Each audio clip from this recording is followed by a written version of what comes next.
Hello everyone, welcome to our YouTube channel Conceptual Study Stronger Base to Stronger Future. This is Diwakar Maurya. आइए शुरू करते हैं। आज अपना स्टैट्स का लेक्चर नंबर 6। इससे पहले हमने लेक्चर 5 तक हमने कर लिया था। हमने एक पढ़ी थी डेफिनेशन, जिसमें हमने देखा था कि स्टैट्स होता क्या है, स्टैटिस्टिक्स की एक्चुअल डेफिनेशन क्या है, डाटा को कलेक्ट करना, उसके बाद उसे क्लासीफाई करना। ऐसा था कि डाटा को पहले हम लोग क्या करेंगे, कलेक्ट करेंगे, फिर उसे हम लोग क्लासीफाई करेंगे, फिर उसे प्रेजेंट करेंगे, एनालाइज करेंगे और आफ्टर दैट हम लोग क्या करेंगे, इंटरप्रेट करेंगे। तो हमने लास्ट लेक्चर तक क्लासिफिकेशन ऑफ डाटा तक हमने पढ़ लिया था। आज हम करने वाले हैं प्रेजेंटेशन ऑफ डाटा। देखिए, प्रेजेंटेशन ऑफ डाटा जितना इजी दिखता है उतना इजी है नहीं है।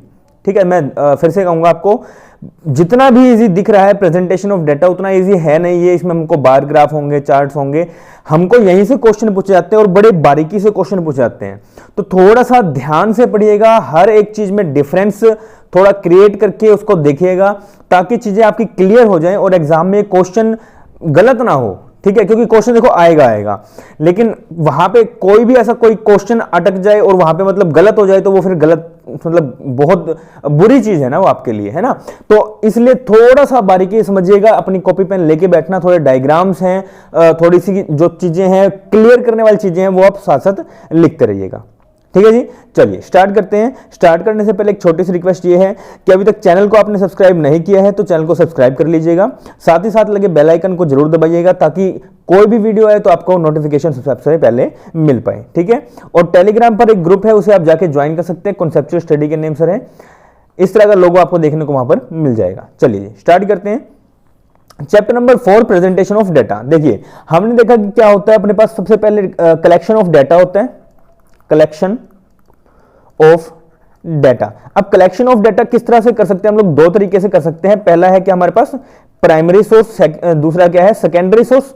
ठीक है, फिर उसके बाद हमने क्या करना है, क्लासीफाई करना है। क्लासीफाई हमने देख लिया, क्लासीफाई हम लोग टेबल के फॉर्म में करते हैं। ठीक है, फिर उसके बाद थर्ड अगर हम देखें तो क्या है, प्रेजेंटेशन। अब प्रेजेंटेशन कैसे कैसे कर सकते हैं, आपके पास कुछ ग्राफ्स होंगे, बार ग्राफ्स होंगे, कुछ पाई चार्ट्स होंगे, कोई हिस्टोग्राम्स वगैरह ये होंगे सारे के सारे। ठीक है, तो ये क्या प्रेजेंटेशन है। प्रेजेंटेशन को हम लोग बहुत सिंपल, बहुत अट्रैक्टिव बनाने के लिए, अपने डाटा को बहुत अट्रैक्टिव बनाने के लिए, बहुत क्लियर करने के लिए डाटा को हम लोग ऐसा करते हैं। ठीक है, लाइक एक तो आप ऐसा टेबल बनाएं, आपने क्लासिफाई कर दिया कि हाँ जी मेल कितने, फीमेल कितने, चिल्ड्रन कितने। ठीक है, उसके बाद मान लो उसके डेट ऑफ बर्थ के हिसाब से आपने देख लिया।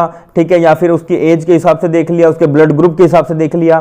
ठीक है, अब इसी को अगर आप कहो कि हम लोग इसको पाई चार्ट के फॉर्म में देखना चाहते हैं तो पाई चार्ट का आप इजीली देख सकते हैं, है ना, कि हाँ भी कितने परसेंटेज ऑफ मेल अवेलेबल हैं, कितने परसेंटेज ऑफ चिल्ड्रन अवेलेबल हैं। ठीक है, कितने percent of A B positive blood group के पर्सन अवेलेबल हैं। तो ये क्या, ये बड़ा इजी फॉर्म है, और भी कंडेंस होता गया हमारा डाटा। ठीक है, हालांकि मैं कंडेंस नहीं कहूंगा यहाँ पे कहूंगा बड़ा सिंपल होता गया है। जो भी अपने पास डाटा अवेलेबल है उसे हमने और भी सिंपल कर लिया, और भी सिंपल तरीके से उसे एनालाइज करने के लिए और भी सिंपल तरीके से उसे अपने पास संजो के रख लिया है। ठीक है, चलिए पढ़ते हैं। देखिए, presentation of data, the collection and classification of data lead to the problems of presentation of data. क्या करते हैं, प्रेजेंटेशन ऑफ डाटा को लीड करते हैं। The presentation of data means exhibition of data in such a clear and attractive manner that these are easily understood and conclusion are drawn thereof। तो उससे क्या होगा, हम लोग अगर इस तरह के डाटा को अपने पास रखेंगे तो उससे क्या होगा, हमारे पास मतलब बड़ा क्लियर हो जाएगा डाटा। ठीक है, अट्रैक्टिव मैनर में हमारे पास वो रहेगा, ताकि हम लोग क्या कर सकेंगे, इजिली उसे हम लोग क्या कर सकेंगे, अंडरस्टूड कर सकेंगे, मतलब कि उसे समझ सकेंगे, उसे कुछ ना कुछ कंक्लूजन निकाल सकेंगे। तो डाटा हम लोग एट द एंड क्या करते हैं, डिसीजन मेकिंग तो करते हैं, तो वही वाला हम चीज यहां पर करने वाले हैं। ठीक है, there are many methods of presenting the data which the following three are generally used, like tables हो गए, डायग्राम्स हो गए, ग्राफ्स हो गए। ठीक है, तो tabular presentation of data after classifying the data the same is presented in the form of tables. तो हम लोग टेबल के फॉर्म में करते हैं। The main objective of the table is to present the data in such a way to attract the attention of an individual to important information. A table is that method of presentation of data which symmetrically organize data rows and columns in, अच्छा ये रोज और columns को हमने कल one lecture में ये भी देखा कि एरे कहते हैं, है ना। A statistical table is a systematic organization of data in rows and columns, हमने ये देख लिया। और इसको हमने कहा था कि ये किसमें होता है, क्या नाम है इसका, एरे। मैंने कल भी बताया आपको कि बहुत ज्यादा इंपॉर्टेंट वर्ड हो जाता है ये अपने यूजीसी नेट के एग्जाम के रिगार्डिंग, ठीक है।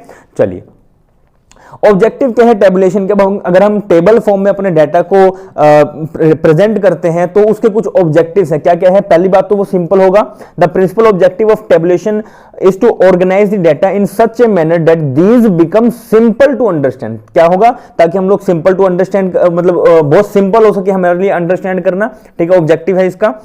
वो क्या हो जाएगा, और ब्रीफ हो जाएगा। The tabulation present a large volume of statistical data in a very brief form, ठीक है। छोटे में हम लोग इसे बना लेते हैं। फैसिलिटीज कंपैरिजन कंपेयर करने के लिए होता है, क्योंकि हमने कल भी देखा कि जब क्लासीफाई हमने देखा तो क्लासीफाई भी यही था, कुछ हद तक यही था। हमने बस उसे क्या किया था, अलग अलग चीजों में डाल दिया था, लेकिन अब उसे क्या कर रहे हैं, प्रेजेंट कर रहे हैं, ठीक है, डिफरेंट क्लासेस में, डिफरेंट बॉक्सेस में। हेल्पफुल इन प्रेजेंटेशन, प्रेजेंट करने के लिए हमारे पास हेल्पफुल होता है ये, ठीक है। जैसे लिखता है ये, tabulation makes the data very brief, tables are therefore very useful in graphic और डायग्रामेटिक प्रेजेंटेशन ऑफ डाटा। फिर है फिफ्थ, हेल्पफुल इन एनालिसिस। अब सीधी सी बात है, अगर हम लोग प्रेजेंट कर रहे हैं, अगर हम पूरी डेफिनेशन अगर हम देखें तो collection of data, classifying of data, फिर प्रेजेंटेशन ऑफ डाटा, तो ऑब्वियस चीज है कि नेक्स्ट स्टेप क्या होने वाला है, एनालिसिस ऑफ डाटा। तो हम लोग एनालाइज भी इसके थ्रू कर सकते हैं। It is very easy to analyze the data from tables. It is by organizing the data in the form of table that one finds out mean and dispersion. तो easily हम लोग आगे काम कर सकते हैं। और जिसमें एनालाइजिंग में क्या होता है, जहां पे हमारे पास आता है सेंट्रल टेंडेंसी, डिस्पर्शन, रिग्रेशन, ठीक है। उसके बाद वो कोरिलेशन हो गया, डिस्पर्शन हो गया, कर्टिसिस वगैरह हो गई, ये सारी की सारी चीजें हमारे पास यहाँ पर आ जाती हैं। फिर सिक्स्थ है, clarifies the chief characteristics of data. The tabulation highlights the characteristic of data. Accordingly, it becomes easy to remember the statistical facts. ठीक है, तो हम लोग क्या करते हैं, जब अपने डाटा को इस तरह से टेबुलर फॉर्म में डाल देते हैं तो हमारे लिए ना वहां पे इजी हो जाता है उस डाटा को थोड़ा याद करना, ठीक है। फिर है लास्ट, इकोनॉमी। इकोनॉमी है, tabular presentation is very economical mode of data presentation, it saves times as well as space. बिल्कुल है, important figure can be easily located in table. तो इंपोर्टेंट फिगर हम लोग क्या करते हैं, मान लो आपने ऐसा ये टेबल बना लिया, अब मान लो आपने कुछ भी इंपोर्टेंट फिगर लिखने हैं यहां पर, तो इस वाले को आप बोल्ड भी लिख सकते हो, यहां पे कोई इंपोर्टेंट फिगर इसे बोल्ड करके लिख सकते हो, थोड़ा बड़ा करके लिख सकते हो, या इटैलिक फॉर्म में लिख सकते हो, अंडरलाइन करके लिख सकते हो, है ना। इकोनॉमिकल है ये, एक ही पेज पे आप एक तो आए ये सारा ऐसे डाटा लिखो, आप सारा का सारा लाइन वाइज लिखो, एक लिखो ये सारा का सारा करके ऐसे। एक तरफ तो डाटा आ रहा है आपके पास 4 पेजेस में, लेकिन एक तरफ आ रहा है एक टेबल में आधे पेज में सारा डाटा आ गया, तो बड़ा अच्छी बात है, इकोनॉमिकल है हमारे लिए, है ना। चलिए, अब difference between classification and tabulation, ध्यान से सुनिएगा, थोड़ा सा डिफरेंस, बिल्कुल माइनर सा डिफरेंस है, लेकिन हमें समझना पड़ेगा। The main difference between the classification and tabulation are as follows. जैसे कि हमने कल भी देखा कि क्लासिफिकेशन में हम लोग क्या टेबल फॉर्म में बना रहे थे, तो अभी भी यहां पे प्रेजेंटेशन में भी टेबुलेशन है, ये क्या बात है भाई। लेकिन अभी हम देखते हैं कि थोड़ा सा डिफरेंस है, थोड़ा सा, ठीक है। तो देखो, classification and tabulation has to be done in this sequence. First data are classified and then they are represented in tables. हम लोग क्या करते हैं, उसे क्लासिफाई करके फिर प्रेजेंट करते हैं वहां पर, कहां पे, टेबल्स में। Classification forms the basis of tabulation. In classification data are classified into different class according to their similarities and dissimilarities। हमने वहां एक चीज देखी थी कि जो हम क्लासिफिकेशन करेंगे वो एक होमोजीनियस नेचर ऑफ के बेस पे, या सिमिलैरिटीज और रिसेंबलेंस, हमने एक वर्ड पढ़ा था, है ना। सिमिलैरिटीज के बेस पे या डिसिमिलैरिटीज के बेस पे हम लोग क्लासिफाई करते हैं। लेकिन अगर बात करें on the other hand, in tabulation the classified data are placed in rows and columns, thus tabulation is mechanical function of classification. Classification first step है और प्रेजेंटेशन उसका नेक्स्ट स्टेप है, समझ रहे हो। तो वहां पर हम लोग क्या करते थे, डाटा को उसके सिमिलर कैरेक्टरिस्टिक के बेस पर अपने पास वहां पर रखते थे, क्लासिफाई करते थे, और उसी क्लासिफिकेशन को जब हम प्रेजेंट करेंगे टेबुलेशन फॉर्म में, उसे कहेंगे क्या, presentation. Classification is a process है स्टैटिस्टिकल एनालिसिस के, whereas tabulation is the process of presentation. Statistical analysis का प्रोसेस क्या है, क्लासिफिकेशन है, लेकिन प्रेजेंटेशन का प्रोसेस अगर कहें तो वो क्या है, टेबुलेशन है। Classification divide the data into class and sub class while tabulation data under headings and sub headings. तो टेबुलेशन में हम लोग क्या करते हैं, सब हेडिंग और हेडिंग्स यहां पर लिखते हैं, ठीक है। अब कुछ मेन पार्ट्स हैं हमारे जो स्टैटिस्टिकल टेबल है उसके कुछ मेन पार्ट्स हैं, वो हमने थोड़े से एक बार देखने होंगे। देखिए पहला क्या है, table number. First of all A table must B numbered. पहले क्या, सीधी सी बात, हम लोग टेबल को वहां पर नंबर करेंगे, नंबर देंगे उस टेबल को। Different tables must have different number like 1 2 3 4 etcetera, ठीक है। These numbers must be in the same order as the tables. Number facilitate location of the table. तो नंबर क्या होता है, उसको लोकेशन जो है वो फैसिलिटेट करती है। मतलब आपने कोई टेबल बनानी है तो उसका पहली टेबल बनाओगे तो पहला नंबर डालोगे, सेकंड बना रहे हो तो सेकंड टेबल पे सेकंड नंबर डालोगे, इस तरह से सो ऑन, ठीक है। फिर क्या, टाइटल ऑफ द टेबल। अब सीधी सी बात है, आप जो भी कुछ लिख रहे हैं, कुछ टेबल बना रहे हैं, तो उसके पास कोई टाइटल लिखोगे लाइक नंबर ऑफ चिल्ड्रन ऐसा लिख दिया आपने, ठीक है। उसके बाद लिख दिया एज यहां पर, तो एज ये सारा, तो ये क्या है, ये टाइटल है आपका नंबर ऑफ चिल्ड्रन। आप किस चीज पे जो है वो आप प्रेजेंट कर रहे हैं, किस तरह के डाटा को आप प्रेजेंट कर रहे हैं, ठीक है। तो a table must be have a title must be written in bold letters. कैसे होगा, बोल्ड लेटर्स में होगा, डार्क। बोल्ड कहते हैं जिसमें ये वाले लेटर लिखे हुए ना, तो ये वाले लेटर्स कैसे होंगे, डार्क में होंगे थोड़े से, बोल्ड लेटर में। It should attract the attention of the readers, बिल्कुल है। The title should must be simple हो, क्लियर हो और शॉर्ट हो। A good title must reveal, क्या क्या होने चाहिए, the problem in hand, the time period of the study, place of study, nature of classification of data. A good title is short but complete in all respects. Short तो है, short तो होना चाहिए, मगर कैसा होना चाहिए, उसमें सारी की सारी डिटेल होनी चाहिए, ठीक है। जैसे हम कहते हैं कि कुछ बोलो लेकिन थोड़ा बोल के अपनी बात सारी की सारी कह दो ताकि सामने वाले को समझ में आ जाए। वैसे ही है चीज ये कि आपके पास टेबल का जो टाइटल है वो शॉर्ट में तो हो लेकिन उसमें सारी की सारी चीजें वहां पर कवर हो जानी चाहिए। फिर है उसके बाद हेड नोट। अब हेड नोट क्या होता है, if the title of the table does not give complete information it is supplemented with a head note. Head note completes the information in the title of the table. Thus units of the data are generally expressed in the form of a head note below the title of the table, ठीक है। ये चीज क्या होगी, title के just नीचे आएगी, ठीक है। फिर है स्टब्स। अब स्टब्स क्या होंगे, stubs are titles of the rows of tables, ठीक है। जो रोज बना रहे हैं, जो आप रोज बना रहे हैं उनके टाइटल्स, लाइक यहां पे लिख दिया आपने क्या, एज, ठीक है। यहां पे आपने लिख दिया ब्लड ग्रुप, ठीक है। तो ये क्या, ये टाइटल्स हैं, ये मतलब ये टाइटल्स कौन से, रोज के टाइटल्स हैं, और रोज के टाइटल्स को क्या कहते हैं, स्टब्स कहते हैं। These titles indicate information content in the row of the table. Caption. अब caption means title given the columns of the table. तो जो आपके कॉलम्स में, आप कॉलम्स ऐसे होते हैं, कॉलम्स का जो टाइटल होगा, कॉलम्स के टाइटल है, मान लो आपने लिख दिया यहां पर नेम, या यहां पे लिख दिया आपने सीरियल नंबर, यहां पे आपने लिख दी क्लास, यहां पे लिख दिया आपने मार्क्स। तो ये क्या है, ये भी टाइटल्स हैं, लेकिन टाइटल किसके, कॉलम के टाइटल्स। कॉलम के टाइटल्स को कहते हैं कैप्शन, रोज के टाइटल्स को कहते हैं स्टब्स। ध्यान रखिएगा, बहुत बार क्वेश्चन में पूछे जाते हैं, ठीक है। A caption indicates information contained in the columns of the table. A caption may have subheads when information contained in the columns is divided in more than one class. For example, a caption of students may have boys and girls are subhead, ठीक है, as subhead। तो क्या होगा, जब आपने students तो आपका main क्या होगा, कैप्शन हो गया कॉलम्स के अंदर, फिर उसमें आपने देख लिया बॉयज या फिर गर्ल्स, तो बॉयज और गर्ल्स क्या हो गए, आपके सब हेड्स हो गए, ठीक है। फिर उसके बाद क्या है, body and field. Body of table means sum total of the items in the table. Thus body is the most important part of table. It shows the whole of information contained the table. Each item in the body is called cell. तो आपने यहां पे अपना title लिख दिया, सब head हो गया, आपके पास कैप्शंस हो गए, ये वाले सारे क्या स्टब्स हो गए, ये जो बीच वाला पोर्शन बचा ये सारा क्या हो जाएगा, आपके पास बॉडी या फिर फील्ड हो जाएगी, ठीक है। फिर बात करते हैं फुट नोट्स। क्या सीधी सी बात, आपके पास कुछ टेबल है, इसके बाद में नीचे यहां पर एक स्टार लगा के आपने कुछ लिखा, लाइक टर्म एंड कंडीशंस वाला होता है, आपने देखा होगा स्टार लगा के टर्म्स एंड कंडीशन लिख देते हैं, वो फुट नोट्स हैं, ठीक है।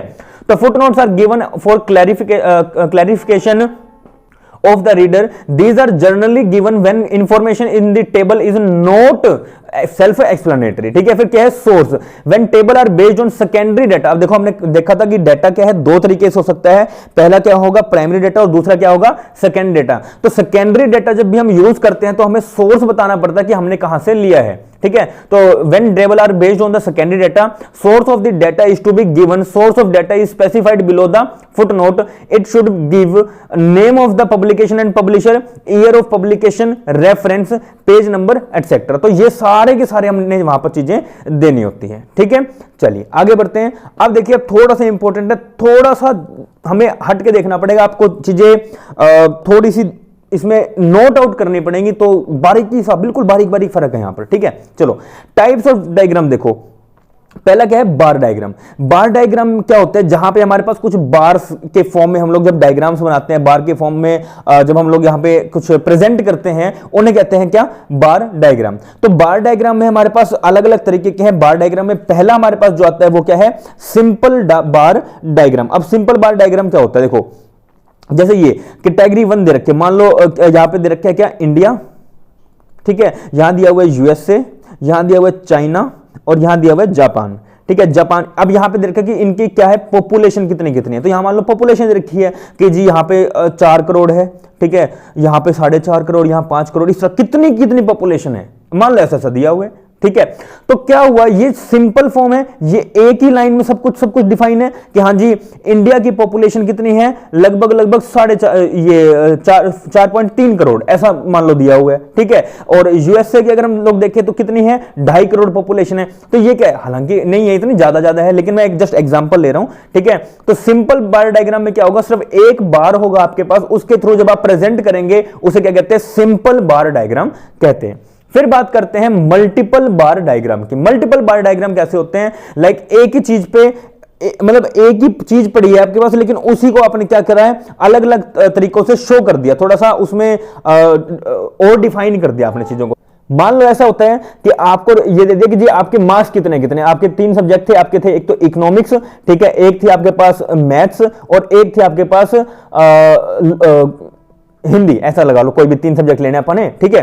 तो जो इकोनॉमिक्स है उसको अपन ने किया है ब्लू कलर से, ठीक है। उसके बाद ग्रे कलर से है अपने पास मैथ्स और हिंदी कैसे है, ऑरेंज कलर से, ठीक है। तो ये अपन ने यहां पर दिखा दिया, यहां पे अपन ने लिख दिया कि ऐसे है, ठीक है। ब्लू के आगे यहां पर लिख दिया क्या, इकोनॉमिक्स, और ऑरेंज के आगे लिख दिया अपन ने हिंदी, और ग्रे के आगे लिख दिया मैथ्स। तो अपन ने क्या करा, इस तरह से फॉर्म में दिखा सकते हैं कि जी एक बच्चे के ऐसे नंबर है, एक बच्चे ने जो इकोनॉमिक्स में नंबर लाया है वो कितने लाया है, यहां पर लगभग 40, ये 10 20 लगा सकते हो, 10 20 30 40 50 60, ठीक है। तो वो कितने लाए, यहां पर 41 नंबर लाए हैं। और उसके बाद हिंदी में कितने लाए हैं, वो लगभग 25 नंबर लाए हैं, ठीक है। और उसके बाद यहां पर मैथ में कितने स्कोर करे हैं उसने, लगभग 20 नंबर स्कोर करे हैं। तो ये क्या एक तरीके से मतलब मल्टीपल बार का हम लोग यूज करके चीजें इजीली कर सकते हैं, प्रेजेंट करें, हमें चीजें समझ में आ रही हैं, हमें हर एक बच्चे का नहीं देखना पड़ेगा। हमने जस्ट देखा कि हाँ भाई इतना एक ही तरीके से हमने देखा कौन सबसे ज्यादा हाई पे है, ठीक है, किसने सबसे ज्यादा स्कोर किया। फिर सब डिवाइडेड बार डायग्राम्स। अब एक ही बार तो एक ही होगा, लेकिन उसे सब डिवाइड कर देंगे हम लोग, ठीक है। वही चीज कि अगर हम लोग मान लो ऐसा करते हैं कि आपके पास ना जो मान लो ये कर दिया कि मैंने यहां पे लिख दिया 1995, ठीक है, यहां पे 1996, तो मैंने कहा कि 1995 में ये ब्लू वाला है, इसे हम कहेंगे मान लो ग्राम, ठीक है। ये हो गया अपने पास राइस और ये ग्रे वाला हो गया अपने पास वीट, ठीक है। तो हम देख रहे हैं कितना कितना होगा। तो मान लो मैंने कहा कि जी हमारे पास जो 1995 में लगभग 40 क्विंटल जो है वो क्या हुए थे, ग्राम्स हुए थे।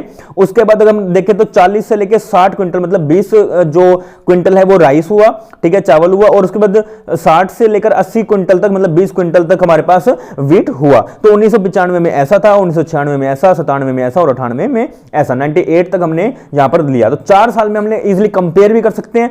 सब डिवाइड एक ही बार है, बस उसमें हमने देखो बार एक है, लेकिन हमने इसमें एक ही बार में 3 चीजें पढ़ ली, 1 2 3 चीजें पढ़ ली, है ना। तो हम लोग इस तरह से भी अपने जो डायग्राम्स के थ्रू हम लोग अपने डाटा को रिप्रेजेंट कर सकते हैं, ठीक है। फिर आता है डेविएशन बार डायग्राम। अब डेविएशन क्या होता है, इसमें हमारे पास थोड़ा सा अलग चीजें हो जाती हैं। हम यहां पर पॉजिटिव और नेगेटिव के साथ काम करते हैं, ठीक है। तो पॉजिटिव होगा तो पॉजिटिव में आप क्या करोगे, ऊपर की तरफ दिखा दोगे, नेगेटिव होगा तो नेगेटिव की तरफ नीचे में दिखा दोगे, ठीक है। तो देखो जिस तरह ये लिखते कहते हैं difference between sales proceeds and ये कॉस्ट्स, ठीक है। उसके बाद ये कहते हैं 2009 में हमने क्या किया 15, ठीक है, 2009 से 10 में 25, लेकिन 2010 से 11 में क्या हुआ, लॉस हो गया, कितने का, 10 का लॉस हुआ, 11 से 12 में 10 का प्रॉफिट हो गया, फिर उसके 12 से 13 में 15 का प्रॉफिट और 13 से 14 में 5 का प्रॉफिट, ठीक है। तो ये क्या इसने यहां पर दो एक ही चीज में प्रॉफिट भी और लॉस भी दोनों दिखा रहा है, पॉजिटिव चीज भी दिखा रहा है और नेगेटिव चीज भी शो करते हैं। तो इससे हम कहते हैं डेविएशन। डेविएशन मतलब डायरेक्शन, कि आपके पास वो सॉरी डेविएशन मतलब डिफरेंस, आपके पास डिफरेंस कितना है आपके डाटा में, पॉजिटिव और नेगेटिव में वो दिखाएगा कि हाँ जी 0 से आपके पास डिफरेंस कितना है, अपर कितना जा रहा है और लोअर कितना जा रहा है, ठीक है। फिर बात करते हैं रेक्टेंगुलर डायग्राम्स में। अब ये भी ना बिल्कुल सेम होता है अपने पास, जैसे अभी अपन ने पढ़ा कि डिफरेंट डिफरेंट जो ये अभी अपन ने पढ़ा ना मल्टीपल बार डायग्राम के बाद ये सब डिवाइडेड बार डायग्राम, तो वही चीज लगभग सेम होती है कि वही चीज हमने देख लिया कि हाँ जी ये वीट है, राइस है, ग्राम्स है, 1995 में इतना हुआ, 96, 97, 98। बस ये क्या रेक्टेंगुलर फॉर्म में, तो रेक्टेंगुलर फॉर्म की वजह से ये रेक्टेंगुलर डायग्राम अलग से हमने यहां पर क्लासीफाई कर दिया।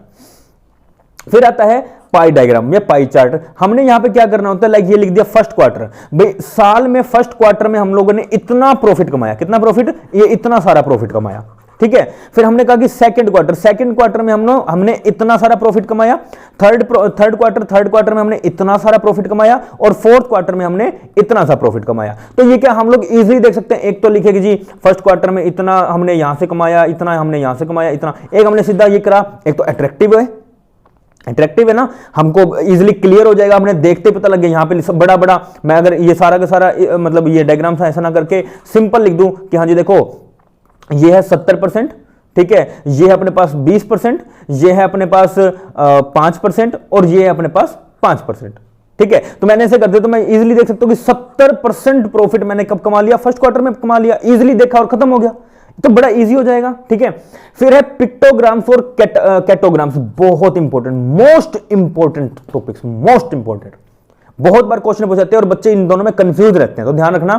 पिक्टोग्राम्स में क्या होता है, पिक्टोग्राम में हम ना पिक्चर्स का यूज करते हैं, लाइक आपको कह दिया, आपको मान लो ऐसे पाई चार्ट ही बना दिया और पाई चार्ट में कहा कि यहां पे ये कर दिया कि ये जो है वो ट्रक्स हैं, ये जो है वो स्कूटर्स हैं, ये जो है वो बाईसाइकिल्स हैं, ठीक है। तो यहां पर बाईसाइकिल वो बना के दिखाएगा आपको, ठीक है, बाईसाइकिल ऐसे बना के दिखाएगा, यहां पे स्कूटर बना के दिखाएगा, यहां ट्रक बना के दिखाएगा।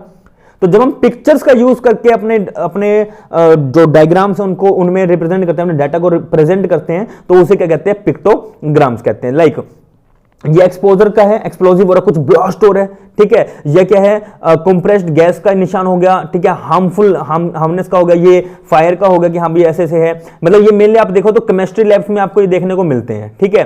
अच्छा ये वाला देखो, जिस तरह ये आप कह रहे हैं कि भी आप जो केमिकल्स उनको डायरेक्ट हाथ पे मत लगाओ, उससे प्रॉब्लम हो सकती है। तो ये क्या है, ये बहुत सारे जो पिक्चर्स हैं जिनकी मदद से आप चीजें समझ सकते हो। लाइक आपके पास वो खतरे वाला ये खतरे वाला लिख दिया कि हाँ भाई ये वाला निशान लगा दिया और वो ट्रांसफार्मर के आगे लगा दिया, ठीक है। तो आपका इसका मतलब क्या है कि हाँ जी समझ सकते हो कि अगर ये चीज, ये वाला निशान, ये वाला साइन सिंबल यहां पे लगा हुआ है, तो इसका मतलब क्या है, इसका मतलब ये है कि अगर आपने यहां हाथ लगाया, यहां आप अगर खड़े होते हो या प्रॉब्लम होती है तो आपको यहां पे करंट लग सकता है, और हैवी वोल्टेज का करंट लग सकता है, हाई वोल्टेज का करंट लग सकता है, तो इसका मतलब ये हो जाएगा, ठीक है। फिर ये कैटोग्राम्स में हम लोग यूज करते हैं मैप्स का, किसका, मैप्स का। लाइक जैसा इंडिया में कितनी पॉपुलेशन है, 1.354 बिलियन पॉपुलेशन, चाइना में इतनी है, ठीक है, पाकिस्तान में इतनी, ईरान में इतनी, तुर्की में इतनी, जापान में इतनी, साउथ कोरिया में इतनी। तो ये क्या अलग अलग हमने मैप के थ्रू जब हमने पॉपुलेशन देखी, अब 2018 की पॉपुलेशन दिखा रखी है ये, ठीक है। तो ये क्या है, हम लोग अलग अलग तरीके से जब मैप्स का यूज करके अपने डाटा को प्रेजेंट करते हैं, उसे क्या कहते हैं, कैटोग्राम कहते हैं, और जब पिक्चर्स का यूज करते हैं उसको कहते हैं पिक्टोग्राम्स, ठीक है जी। चलिए आगे बढ़ते हैं। अब है कुछ टाइप्स ऑफ ग्राफ्स। पहला है टाइम सीरीज ग्राफ्स। अब टाइम सीरीज ग्राफ में क्या होता है, टाइम अकॉर्डिंग टू टाइम हम लोग जब टाइमली, मतलब जैसे अब एप्पल स्टॉक प्राइस दिखा रखा है कि एप्पल कंपनी जो है उसके स्टॉक प्राइस कैसे कैसे है, तो एप्पल स्टॉक प्राइस कैसे कैसे, लाइक इसने कहा जुलाई में, पहले तो ऐसा चलता आ रहा था, जुलाई में कितना हुआ, लगभग ये 190 हो गया, ठीक है। तो जुलाई 2018 में कितना हो गया, 190 हो गया, फिर ये बढ़ता गया, अगस्त 2018 में कितना हुआ, 200 हो गया, ठीक है। फिर उसके बाद सितंबर 2018 में कितना हो गया, लगभग ये 230 हो गया। तो ये क्या हो रहा है, ये टाइम के अकॉर्डिंग हम लोग सिर्फ ग्राफ अपना जो सब लाइंस है जो ये पहले तो देखो, पहले ये बनाएंगे डॉट्स बनाएंगे, अब इन डॉट्स को क्या कर देंगे ऐसे करके अटैच करते रहेंगे, ठीक है, अभी कितना कितना होगा, ठीक है। चलो तो ये क्या अपने पास टाइम सीरीज ग्राफ्स हो गए हैं। चलिए आगे बढ़ते हैं।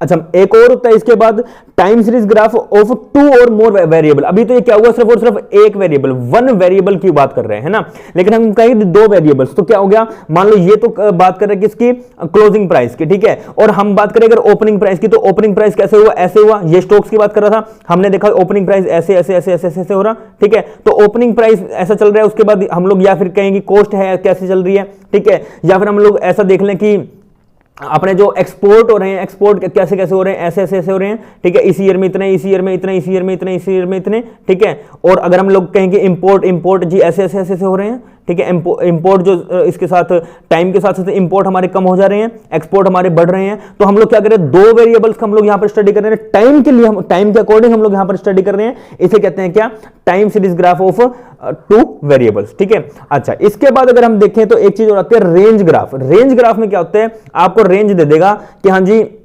ये तो जिस तरह हो गया क्लोजिंग प्राइस, ठीक है, लाइक ये रेंज दे दिया कि 190 जो है वो आपका लोअर प्राइस है और 200 जो है वो अपर प्राइस है, ठीक है, तो ऐसे ऐसे चल रहे हैं, ठीक है, अब ऐसे ऐसे चल रहे हैं, ठीक है, और ये ऐसे ऐसे मान लो चल रहे हैं, तो क्या हुआ, ये रेंज दे दिया, ये क्या है, रेंज है आपके पास, ये दोनों के दोनों रेंज है, ये क्या हुआ अपर प्राइस है, ये क्या है लोअर प्राइस दे दिया आपको, ठीक है, तो आप इस तरह से अलग अलग तरीके से जो ग्राफ्स हैं वो देख सकते हैं। फिर है उसके बाद अपने पास फ्रीक्वेंसी डिस्ट्रीब्यूशन ग्राफ्स।